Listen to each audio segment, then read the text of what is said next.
Hi everyone.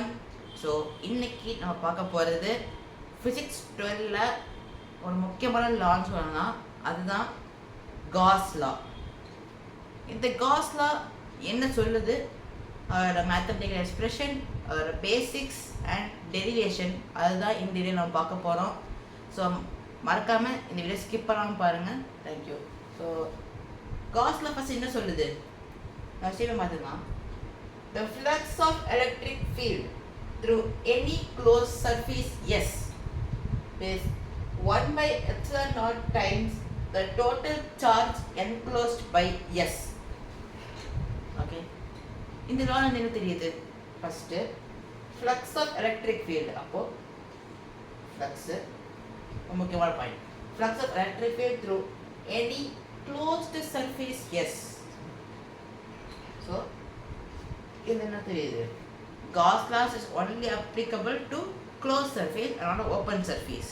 Okay, ஞாபகம் வச்சுக்கோங்க. Gauss law is only applicable to closed surface with symmetry. இது முக்கியமான point. Through any closed surface yes is 1 by epsilon naught times the total charge enclosed by S. அப்போ என்ன வரும்? ஃப்ளக்ஸுங்கிறது என்னது? phi equal to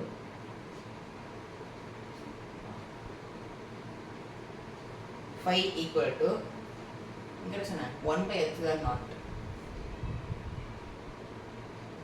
Okay, 1 by epsilon naught times total charge enclosed by S. Charge duration என்ன? Q enclosed.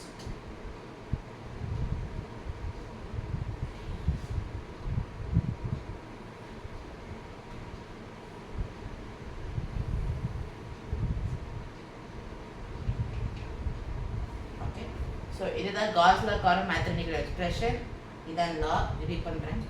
Flux of electric field through any closed surface S is 1 by epsilon naught times the total charge enclosed by S. The flux is equal to the total charge enclosed by the closed surface S times the 1 by epsilon naught. Epsilon naught நம்ம already பார்த்துருக்கோம் coulombs லால. என்னது? Epsilon naught equals 8.854 into 10 to the power minus 12 unit Coulomb square Newton power minus 1 meter power minus 2.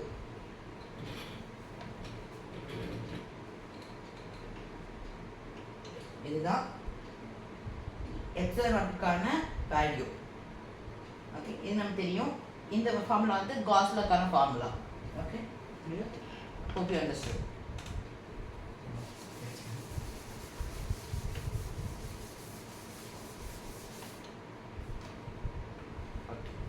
நம்ம வந்து Gauss lawக்கான statement பார்த்துட்டோம், mathematical expression பார்த்துட்டோம்.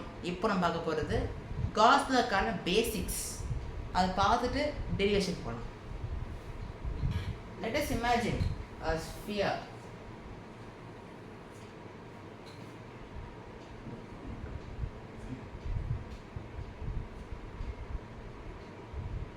Small opening. Okay, let's imagine a sphere with a small selected area. Selected என்ன சொல்றேன்னா delta S அப்படின்னு சொல்றேன். இந்த மொத்த ஏரியா என்ன? எஸ். ஓகே, இப்போ நம்ம வந்து லாஸ்ட் டாபிக்ல பார்த்துருப்போம். அது புக்கில் ஃப்ளக்ஸ், அதாவது எலக்ட்ரிக் ஃப்ளக்ஸுங்கிறது என்னது? Number of electric field lines passing perpendicular to the area. அப்போது flux is equal to E vector dot delta S vector.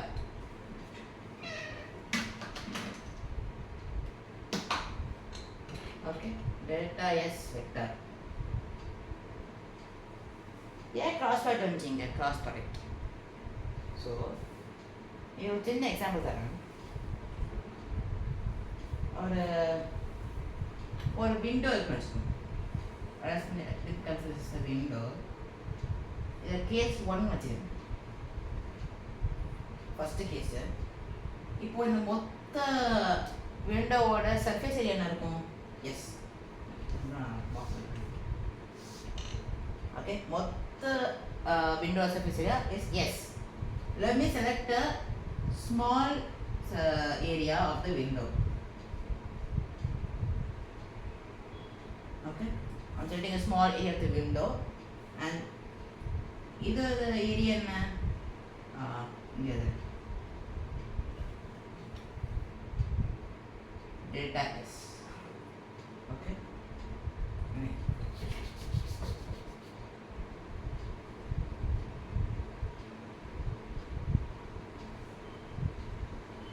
delta s. Okay, so total area is s, certain area is delta s. Okay, now இப்போ இத window வச்சிட்டோம். இப்போ இந்த விண்டோல காத்து அடிக்குது. காத்து அடிக்கும் இடி வெள்ளை துணி நானும் வெள்ளை. ஓகே, ஸோ காற்று வருது. இந்த காற்று எப்படி இருக்கு? இந்த விண்டோவுக்கு பர்பண்டிகுலராக இருக்கு. அதுக்கப்புறம் இன்னொரு முக்கியமான பாயிண்ட்டு, இது டெல்டா எஸ். ஆனால் நம்ம வந்து இந்த டெல்டா எஸ் வெக்டார் இருக்கும். இது என்னது? Area vector. ஏரியா வெக்டார்ங்கிறது normal line passing normal to the circle surface area. அப்போது இதுதான் டெல்டா எஸ் வெக்டார். ஓகே, இப்போ இதை விண்டோ வச்சுக்கோங்க. இந்த விண்டோவில் காற்று இப்படி அடிக்குது. எப்படி? இந்த சர்ஃபேஸுக்கு பர்பெண்டிகுலராக அடிக்குது. ஏரியா வெக்டார் இந்த டைரக்ஷனில் இருக்கும், இந்த டைரக்ஷனில் தான் இருக்கும். அப்புறம் அந்த காற்று இப்படி தான். அப்போது ரெண்டு ஏரியா வெக்டாரும் அந்த காற்றோட டைரக்ஷனும் ஒரே டைரக்ஷனில் தான் இருக்குது. அப்போ ஆங்கிள் என்ன எடுத்துக்குமே? θ is equal to 0 degree. Okay, இது நம்ம தெரிஞ்சு போச்சு. அப்போது இப்போ பார்த்தீங்கன்னா இந்த விண்டோ இப்படி இருக்குனால்தான் காற்று அதிகமாக அடிக்கும்.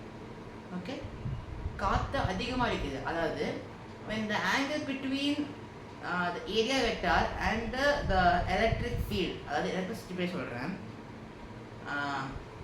area vector and electric field angle between them is 0 degree, the flux is maximum.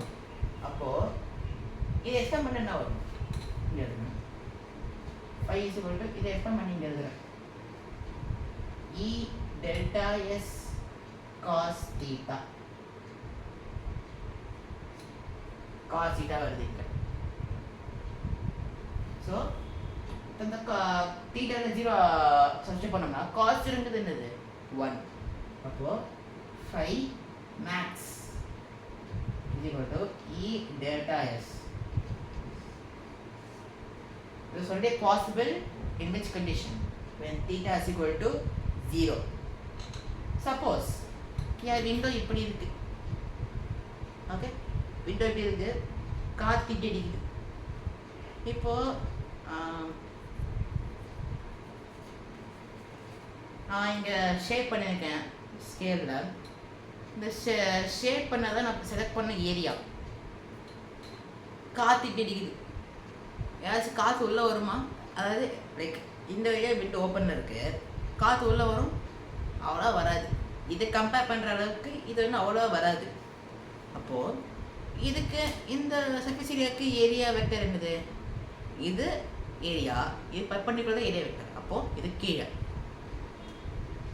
Area vector கீழே டைரக்ட் ஆகுது. இதுதான் ஏரியா வெக்டர். இது நம்புகிறேன்.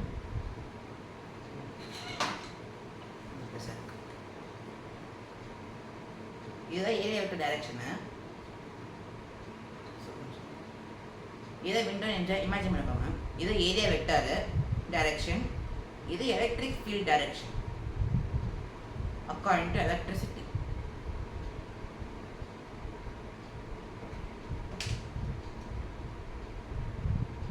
ஓகே, ஃபர்ஸ்ட் என்ன கேஸ் இருந்துச்சு, ஏரியா வெக்டார் இப்படி போச்சு, எலக்ட்ரிக் ஃபீல்டு இப்படி போச்சு. ஸோ ரெண்டுத்துக்கும் டைரக்ஷன் வந்து 0 டிகிரின்னு சொல்லிட்டு 5 மேக்ஸ் எழுதி வச்சிட்டோம். அதாவது எலக்ட்ரிக் ஃபீல்டு மேக்ஸிமம். இப்போது ஏரியா வெக்டார் இப்படி இருக்குது, எலக்ட்ரிக் ஃபீல்டு இப்படி இருக்குது, ரெண்டுத்துக்கு ஆங்கிள் என்ன, 90 டிகிரி. இப்போது செகண்ட் கேஸ் எழுதுனா, செகண்ட் கேஸ் ஏன் விண்டல் இப்படி இருக்கு, இப்போ விண்டல் சொல்ல நான் சர்ஃபேஸ் இருக்கிறேன், டெல்டா எஸ் இப்படி இருக்கு, என்னோட எலக்ட்ரிக் ஃபீல்டு இப்படி டைரக்ஷனில் போகுது இ வெக்டார், என்னோட ஏரியா வெக்டார் இந்த டைரக்ஷனில் போகுது டெல்டா எஸ் வெக்டார், ரெண்டுத்துக்கு ஆங்கிள் என்ன, 90 டிகிரி. அப்போது phi is equal to e delta s cos theta. thetaங்கிறது 90 post பண்ணலாம், cos 90 0. அப்போது phi minimum equal to 0. Okay, புரிஞ்சுக்கணும். அதாவது இங்கே 2 கண்டிஷன் பார்க்கலாம். தீட்டா 0வாக இருந்தால் ஃபை வந்து மேக்ஸிமமாக இருக்காது, ஃப்ளக்ஸ் மேக்ஸிமமாக இருக்கும். தீட்டா மினிமம், அதாவது 0 தீட்டா வந்து 90 டிகிரி இருந்துச்சுன்னா ஃபை வந்து 0வாக இருக்கும், இல்லைன்னா மினிமமாக இருக்கும். மினிமம் 0 தான் இங்கே. ஓகே, இதுதான் முக்கியமான பாயிண்ட்டு. எலக்ட்ரிக் ஃப்ளக்ஸுக்கான பேசிக்னு கூட சொல்லலாம். ஸோ இன்னொரு பாயிண்ட்டு இங்கேனே இருக்கு, phi is equal to e vector dot delta s vector எழுதுறேன். இப்போ டாட் ப்ராடக்ட்னால என்னது, product between two vectors produce a scalar. அப்போ phi is a scalar quantity.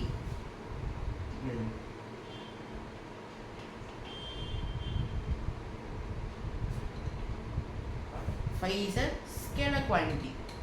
இதுதான் தெரியுது. ஸோ இதுதான் எலக்ட்ரிக் ஃப்ளக்ஸுக்கான பேசிக்ஸ். தெரிஞ்சாலே போதும், காஸ்ல அப்படியே விட்டுப்பாங்க. ஓகே, ஸோ புரிஞ்சுக்கும் நம்புறேன். Hope you understood. புரியாதுன்னா டிவைட் பண்ணுங்க, என்னென்ன டவுட்ஸ் இருந்தால் கமெண்ட்ஸ் சொல்லுங்கள்.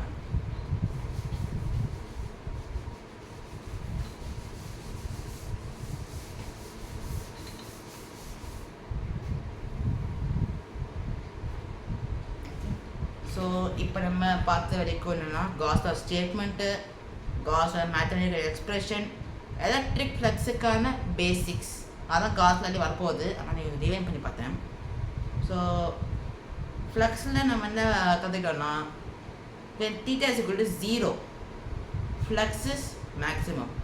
when theta is equal to minimum, theta is equal to 90 degree, flux is minimum, it is equal to 0. இது நமக்கு தெரியும். ஃப்ளக்ஸோட ஃபார்முலா அப்படியே எங்கே எழுதுறேன், phi is equal to e vector dot delta s vector, phi is equal to e delta s cos theta. இந்த மட்டும் இதுதான் முக்கியமான இம்பார்ட்டண்ட், ரொம்ப இம்பார்ட்டண்ட். இது காஸ் டெரிவேஷனுக்கு நான் அப்பவே சொல்லியிருந்தேன், டெரிவேஷன் தான் இருக்கும். ஸோ நான் ஃபர்ஸ்ட் என்ன சொன்னேன், consider a sphere of surface area S and a circular area, the surface area like area delta S. Okay, இப்போ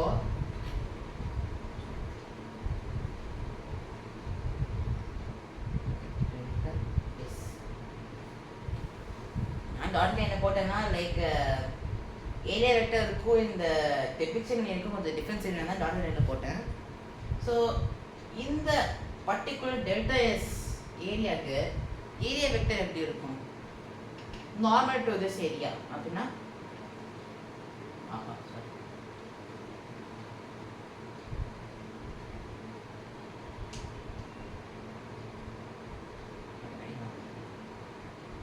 டெல்டா எஸ் வெக்டர் இது முக்கியம்.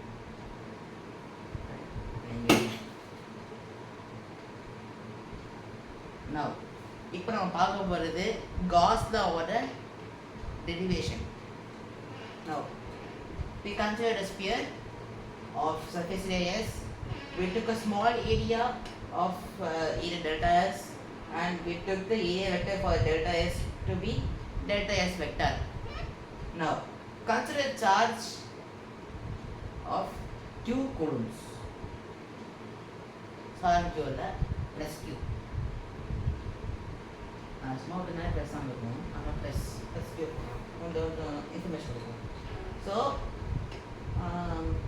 Plus Q. இப்போ நம்ம எலக்ட்ரிக் ஃபீல்டில் பார்த்துருப்போம் டாப்பிக்கில், like electric ஃபீல்டோட characteristics.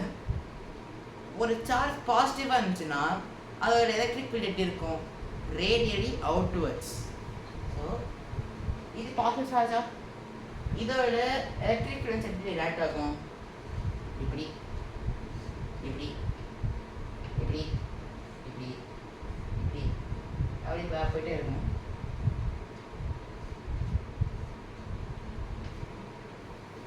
Okay, so இங்கே வருது. மிஸ்டேக் பண்ணிட்டேன், தெரியல, sorry. Electric field lines area vector.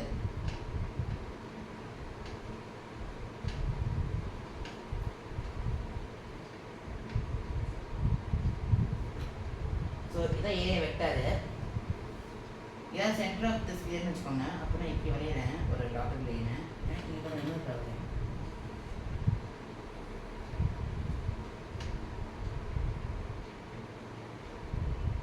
Okay, so அதை சென்டர் ஆஃப் த ஸ்பியர் வச்சுக்குவோம்.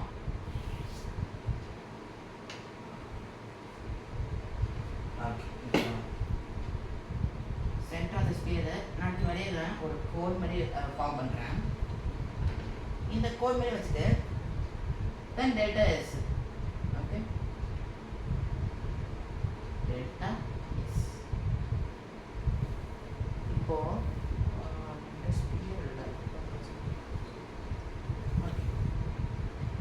ஸோ இதுதான் வந்து அவன் செலக்ட் பண்ண டெல்டா எஸ். இதோட ஏரியா வெக்டர் எப்படி இருக்கும்? நம்ம எங்கே எடுத்தோம்னா இந்த 2 லைன் நீங்கள் ஆவச்சுப்பாங்க, இந்த 2 லைனுக்கு நடுவில் பாஸ் ஆகும். இது ஏரியா வெக்டார். தப்பன்ட்டேங்க, இது இப்போ பப்ளிக் வந்து டேட்டா பப்ளிக் எடுத்துட்டேன், கிடையாது. இது ட்ரிக் நான் வச்சுக்கோங்க, அதை பண்ணுறேன். Okay,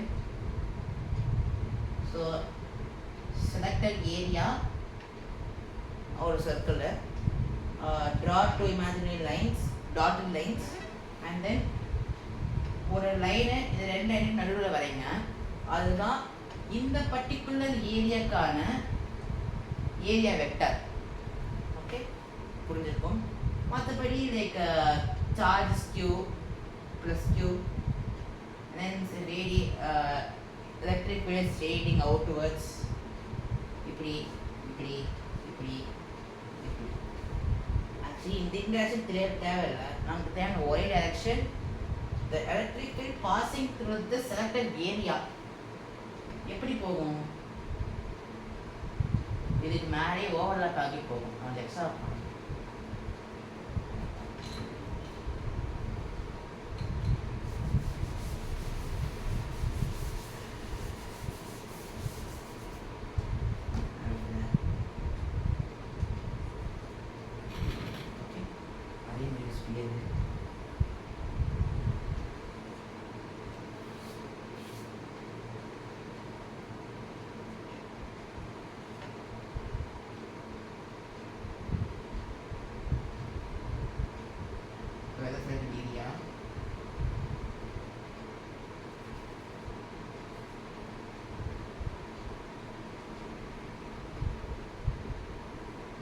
delta S vector.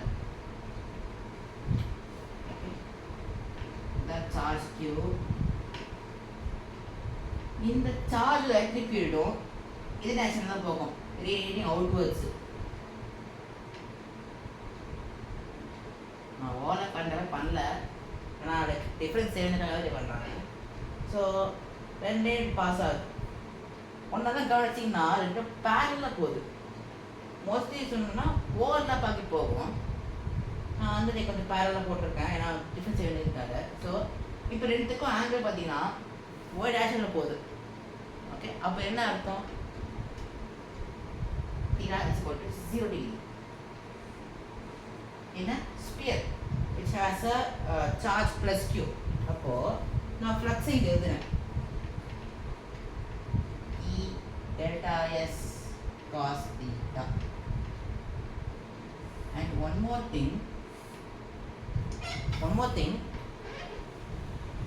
in the flux formula நான் actually del find போகணும். ஏன்னா this formula is only for a particular or a selected area. ஆனால் நான் கண்டுபிடிக்க வேண்டியது flux of the total object. அப்படின்னா இப்போ தனித்தனியாக இருக்கிற ஆப்ஜெக்டை ஒன்றா சேர்க்கணும். நம்ம என்ன பண்ணுவோம் மேட்ச்சில்? இன்டெக்ரேஷன். அந்த இன்டெக்ரேஷன் நம்ம இங்கே பண்ண போகிறோம். எப்படி? phi is equal to integration of delta phi. Okay, இதை வச்சு இப்போ நம்ம காஸ்ட் தெரிஞ்சு போச்சு. தீட்டாங்கிறது 0. நம்ம என்ன படித்தோம் லாஸ்ட்டு இதுக்கு முன்னாடி என்ன படித்தோம்? தீட்டா 0 வந்தால் phi is மேக்ஸிமம் வேல்யூ. அப்போது இது வராது, இன்ட்டு 1 ஆகிடும். Okay, which gives del theta is equal to E delta S. Yes. Okay. இது நம்ம படிச்சிச்சு. இப்போ இன்டெகிரேஷன் யூஸ் பண்ணி நம்ம வந்து ஃபுல்லாக இன்டெகிரேட் பண்ண போகிறோம். இது வந்து பர்சன்டேஜ் ஏரியா. இந்த மாதிரி n நம்பர் ஆஃப் ஏரியாஸ் இருக்குது. அந்த ஏரியாஸில் ஒன்று ஆட் பண்ணுறதுக்கு we use integration. So phi is equal to integration of del phi. This gives integration of இந்த term. Okay, இது நான் ஒன்று எழுதுனேன், இது நான் 2 எழுதுனேன். So substituting 1 in 2. Okay, now 5 gives integration of E delta S. Okay, and one more thing, இந்த ஸ்பியர்ல ஒரு சார்ஜ் மட்டும் இல்லை, அங்கே Q Q Q Q Q Q Q அப்படின்னு இது இருக்குது. ஸோ அந்த sphere is full of charge. Okay, ஒரு சார்ஜ் மட்டும் இல்லை, அது பாயிண்ட் சார்ஜ் கிடையாது, it is a group of charge. Okay, system of charges சொல்லணும். ஓகே, ஸோ இப்போது ஒவ்வொரு சார்ஜ்லையும் ஒரு டிஸ்டன்ஸ் இருக்கும், அதுதான் R, distance of separation, not the radius. So ஒவ்வொரு சார்ஜுக்கும் நடுவில்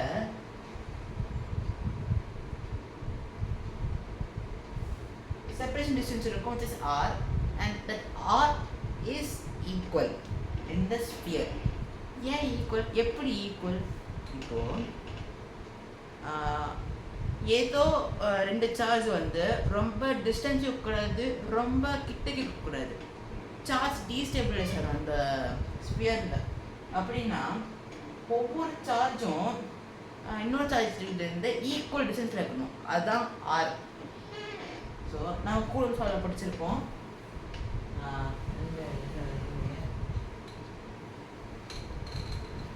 இது போய் மார்க் பண்ணுவாங்க வச்சுருக்கோம். ஸோ கூடுதல் அப்படி என்ன படித்தோம்? F is equal to K Q1 Q2 by R square அப்படின்னு படித்தோம். எலக்ட்ரிக்கல் ஃபார்முலா என்ன? E is equal to Q வச்சுக்கேன், KQ by R square. Okay, KQ by R square, Q is a test charge. Okay, so இப்போ நமக்கு நான் சொன்ன மாதிரி ரெண்டு சார்ஜ் நடுவில் டிஸ்டன்ஸ் செப்பரேஷன் ஈக்குவலாக இருந்தால் தான், ஃபார் ஆல் த சார்ஜஸ் ஈக்குவலாக இருந்தால் தான் that sphere will be a stable one. Okay, இதை நான் அந்த ஸ்பியராகவே இருக்காது, கொஞ்சம் எப்படி டிஃபார்மிட்டிஸ் இருக்கும். ஒரு ஸ்பியராக இருக்கணும்னா all charges in the sphere enclosed in the sphere should be separated by equal distance of r, and r தான் இது. So the radius is a distance of separation. இப்போ எலக்ட்ரிக் ஃபீல்டு இருக்கு, எலக்ட்ரிக் ஃபீல்டு எல்லா சார்ஜும் பாருங்க, அதாவது 2q 3qல இருக்கா? இல்லை, எல்லாம் q தான். அப்போ 1q தான். ஸோ இப்போ q கான்ஸ்டன்ட்டு, k அது சொல்லுறது அதில் கான்ஸ்டன்ட் தான். r ஸ்கொயர் சொன்ன மாதிரி r constant. Okay, r constant, r square constant தான். அப்போது எலக்ட்ரிக் ஃபீல்டு என்ன இருக்கும்? இது மொத்தமே கான்ஸ்டன்ட்னா எலக்ட்ரிக் ஃபீல்டு கான்ஸ்டன்ட் தானே. இதை யூஸ் பண்ணி இங்கே இருக்க இ வெளியெடுத்துக்கலாமா? அப்போது phi equal to e integration of delta s. Okay, இப்போ இன்டகிரேஷன் ஆஃப் டெல்டா s என்னது? s phi is equal to e s. Okay, இதுக்கு நான் போட்டுச்சு, இதை டயக்ராம் வச்சுக்கிறேன்.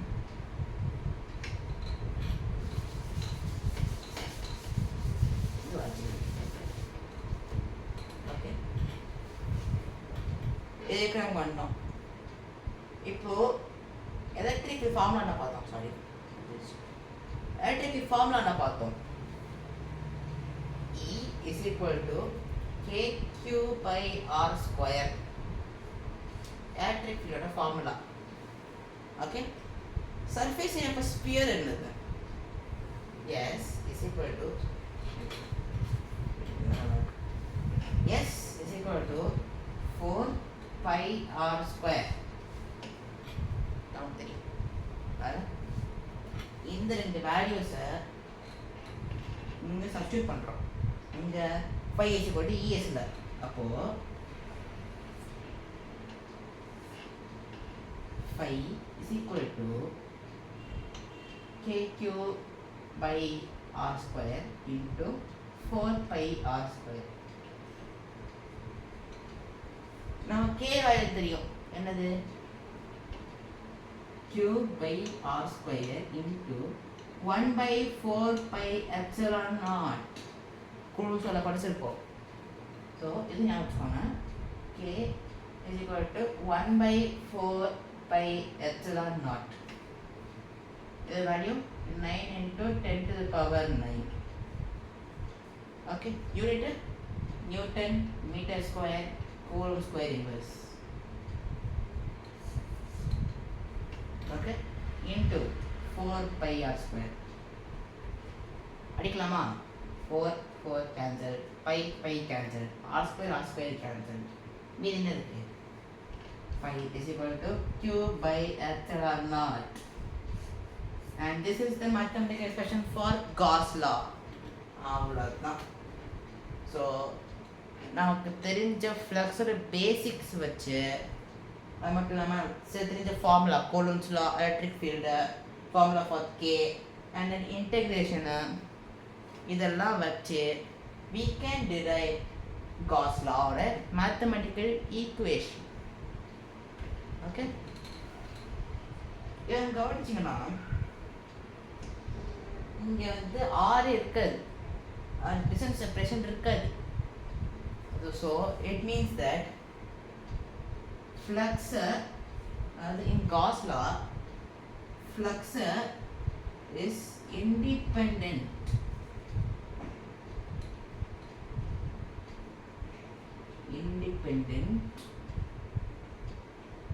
of R. Flux is independent of the distance of separation.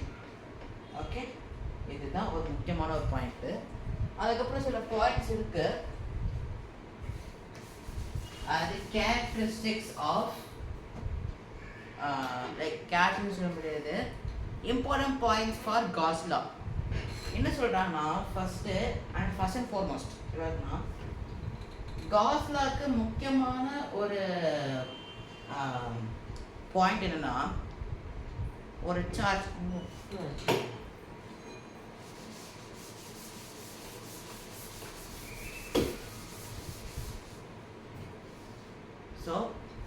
Cos law. Gauss law முக்கியமானது என்னது? சொல்ல போகிறேன் இப்போ. Let this be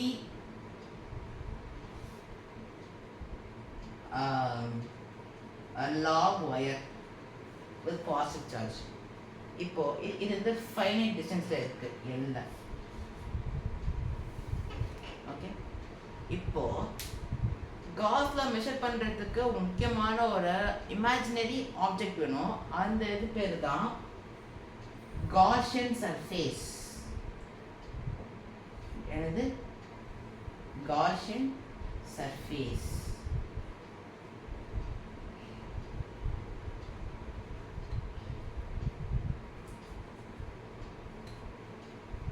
இந்த காஷியன் சர்ஃபேஸ் என்ன சொல்றதுன்னா, an object in which the Gauss law is used to measure, which is measured, that surface will pass through the given charge object, or it will cover up the whole object. அப்படின்னு சொல்லுது. அதான் சிம்பிளாக சொன்னோன்னா, இந்த Gaussian surface தான் காஸ்ல measure பண்ண போகிறோம். அந்த காஷியன் சர்ஃபேஸ் வந்து இட் மே பாஸ் த்ரூ. இது வந்து கவர் அப் தான் வருது. இது வந்து கவர் அப்பு. பாஸ் த்ரூனா ஒரு இன்ஃபைனைட்லி லாங் ஒயர் இருக்கு. நமக்கு லென்த்தே தெரியாது. ஓகே, அதுவும் பாஸ் சார்ஜ் தான்.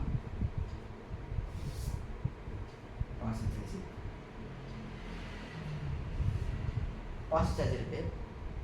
நமக்கு அதோட லென்த்தே தெரியாது அப்படின்னா